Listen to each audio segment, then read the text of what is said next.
En este vídeo vamos a ver un caso de infracción en el cual está involucrada la banda de música Nirvana, un supuesto diseño que podría estar protegido, podría tener derecho de autor y que además tendrían que indemnizar a la persona que ahora es la titular de los derechos de autor. Vamos a verlo.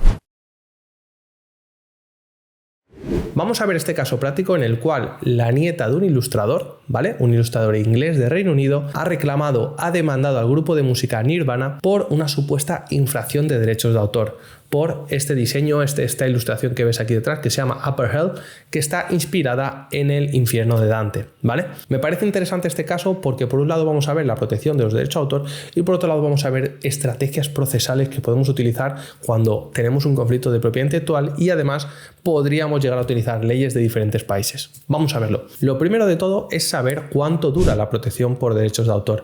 En España son 70 años después del fallecimiento, es decir, toda la vida del autor más 70 años. En otros muchos países estamos hablando también de 70 años. Por ejemplo, en México son 100 años desde el fallecimiento y principalmente la mayoría de países, por el convenio de Berna, darán una protección mínima de 50 años desde el fallecimiento. Es importante tener en cuenta esto. ¿Por qué? Porque los derechos los heredarán evidentemente los hijos y en este caso pues los nietos. Por eso, la nieta tiene legitimación, está legitimada para reclamar por esta infracción.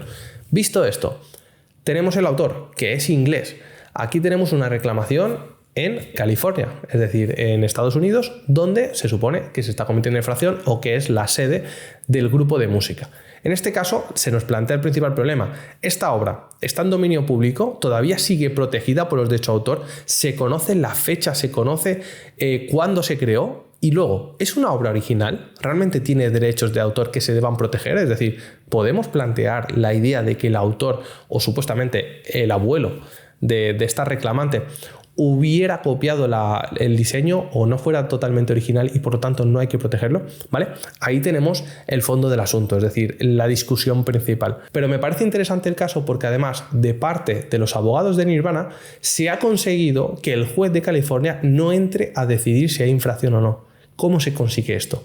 En este caso se planteaba la demanda, la reclamación, en base a las leyes americanas, es decir, las leyes de California, y se pedía que se declarara que había infracción, que en todo el merchandising, que en todos los usos que estaba haciendo el grupo, la producción del grupo, todas las ventas que hacía, pues ya sea de discos, de camisetas, etcétera, cada vez que se utilizaba, esto formaba parte de la infracción. Y evidentemente todo esto daría lugar a una gran indemnización si se considera que hay infracción. Entonces, por un lado, tenemos esta petición de, oye, que se declare la infracción.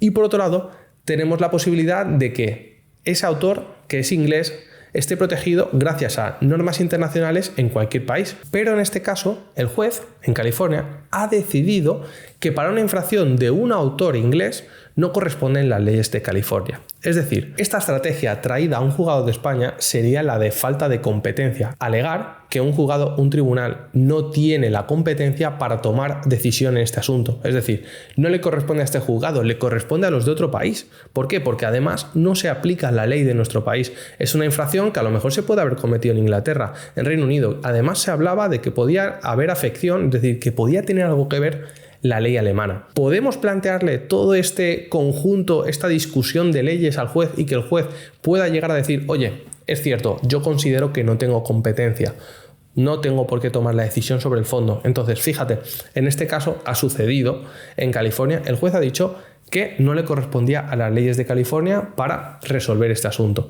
Entonces, se tenían que ir a reclamar a Reino Unido. Se sabe que se ha ido la nieta a reclamar a Reino Unido, pero yo planteo la duda.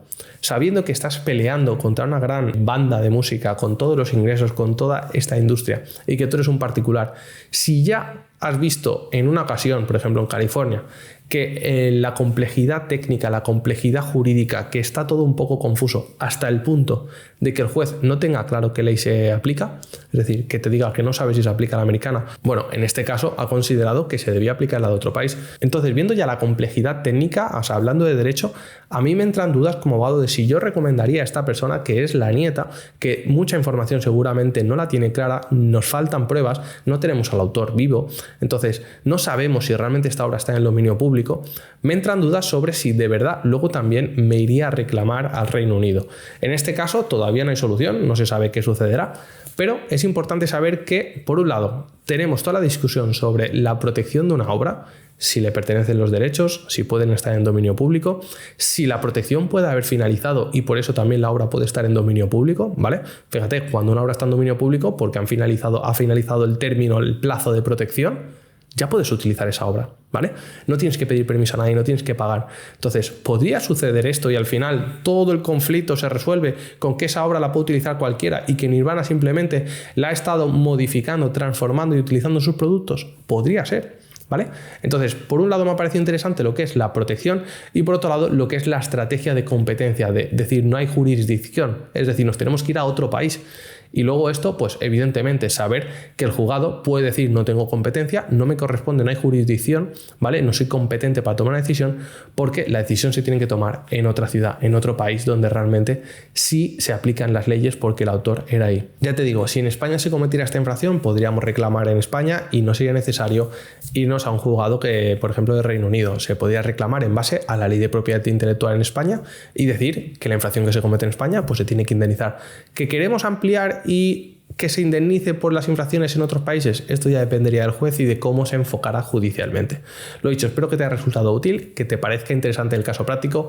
En redes sociales he publicado un carrusel con diferentes imágenes sobre el caso, sobre el enfoque que yo le daría. Espero que te resulte útil. Me gustaría saber en comentarios cuál es tu opinión, tu punto de vista. Si estuvieras en el caso de la nieta, ¿también reclamarías? Si te hubieran dicho que no, en la primera instancia, en California, ¿tú hubieras ido luego a Reino Unido a reclamar? Y luego, ¿tú hubieras ido a otro país donde desconoces la ley a discutir un problema que en tu país ya no te han dado la razón? Es un dilema, ¿verdad?